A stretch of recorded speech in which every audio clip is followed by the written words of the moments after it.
Go. We see the Earth. We've got it. Hey, good afternoon from here at 51 Raceway. I'm here up at the hangar, and I got my first midget build done. Basically, this is what it is, a repop monogram kit, and this basically had the body and all the stuff I need, and to build a chassis for it, at least, to copy it, and I'll go into that a little bit. So this is the first midget build I've done. I could tell one mistake I made was I should have put the windshield behind here. Instead I put it in front, but hey, you know what? First time build, can't have everything. So I'll basically, from when I do another one, I will definitely put it behind there. But as you can see, I have a alligator clip holding it because I glued it. These are real pain in the ass to glue. On the outside, I end up using double-sided tape, and then the clear testers for windshield glue. And just basically did that. Probably should have used epoxy, but hey, it is what it is. They're custom built cars. It's got its own uniqueness there. The windshield's on the outside, big deal. But as far as model wise goes, it looks pretty good.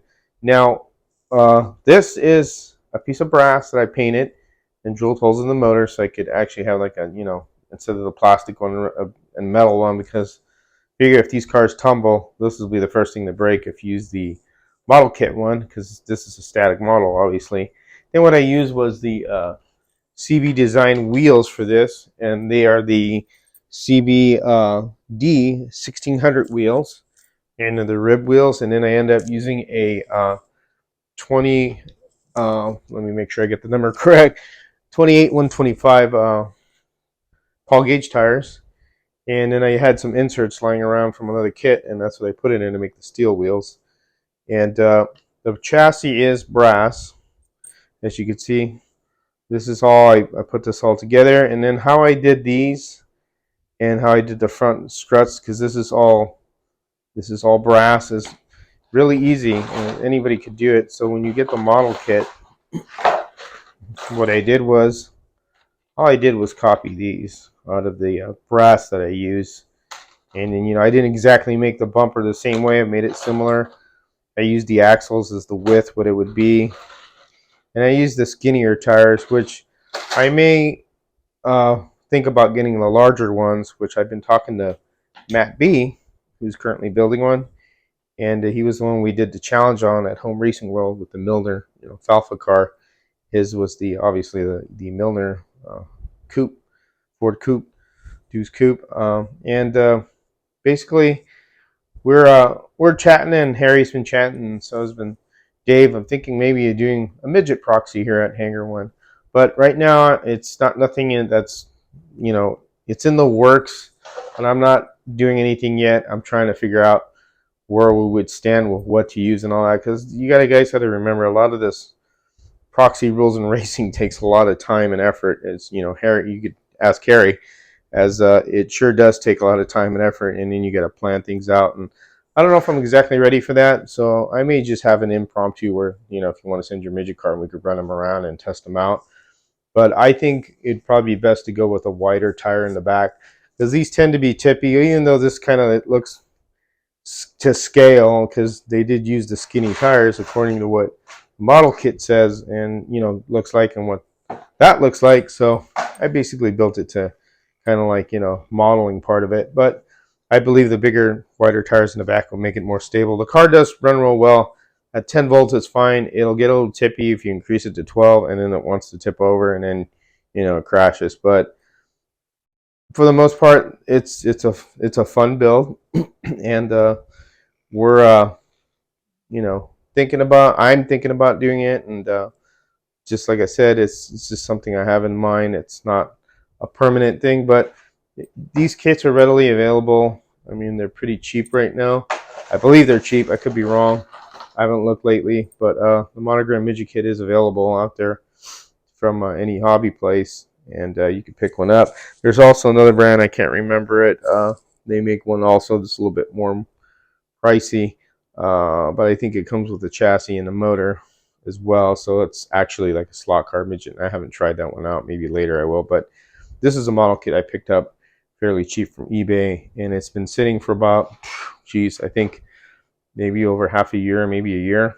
And so I decided to do a midget, and this is what I ended up doing. Custom paint job. This is Createx paint. This is like a candy apple color, and it was gold, enamel paint. And then the driver was painted with spray can, and then he was dirtied up his suit with some panel line paint. And then the rest is enamel. All these little pieces that I painted here, the wheels and all that. And it's a fairly pretty cool car to put together. And again, it takes a little bit more on the chassis, but if you put your mind to it, anything's pretty much possible. And again, this is from SEC, this long guide tongue, and then this is all wire. Well, actually, this is all brass. This is brass. The only thing of wire is right here to make it flexible, which was from the back of the motor bracket to the front here is all piano wire, and then the rest is brass around this. So it gives a little flexibility. But for the most part, it was a fun car to build. Again, I have this on there to hold this on until it dries. And it's pretty cool. Midgets are really nice. There's some people that really do good work on building midgets. Again, I'm not a midget expert. This is the first one I've done. For the model kit's pretty nice and fairly straightforward. It's got all the pieces in there that you can copy that you need to.